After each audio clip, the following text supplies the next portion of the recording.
Anyway, alam naman natin kung ano ang unang pronouncement ng ating Pangulo.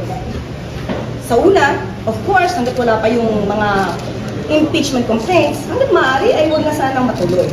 But since nandiyan na, at hindi naman niya hawak, of course, ang Kongreso, dahil meron tayong separation of powers, hindi siya makikialam, hindi siya kikilos kung ito man ay matuloy o hindi matuloy. So, kung ang sinasabi lamang nila ay para ma-impeach si VP Sara, well, kanilang opinion yon. Ito talaga naman ay nakikita natin kung saan sila gumagawi.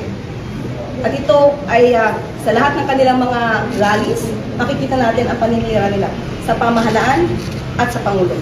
So, alam na natin kung saan ang punta nila. Gusto nila ulit makuha ang power, ang authority. Ang allegation po is they are veering towards dictatorship, referring to the president. Ang una kong sinabi dyan noon ay anong ebidensya, paano mapapatunayan, at tulad na sinabi ko, hindi tayo pwedeng maniwala sa mga pang-iintriga lamang na walang ebidensya.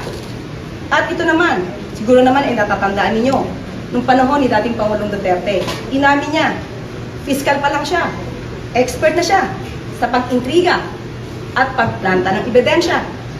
Siguro naman napatunayan na natin yan sa panahon ni Senator Leila de Lima. So ano ba ang ating i-expect sa dating Pangulong Duterte? Gumawa ng intriga, magplanta ng ebidensya. Thank you. Salamat po.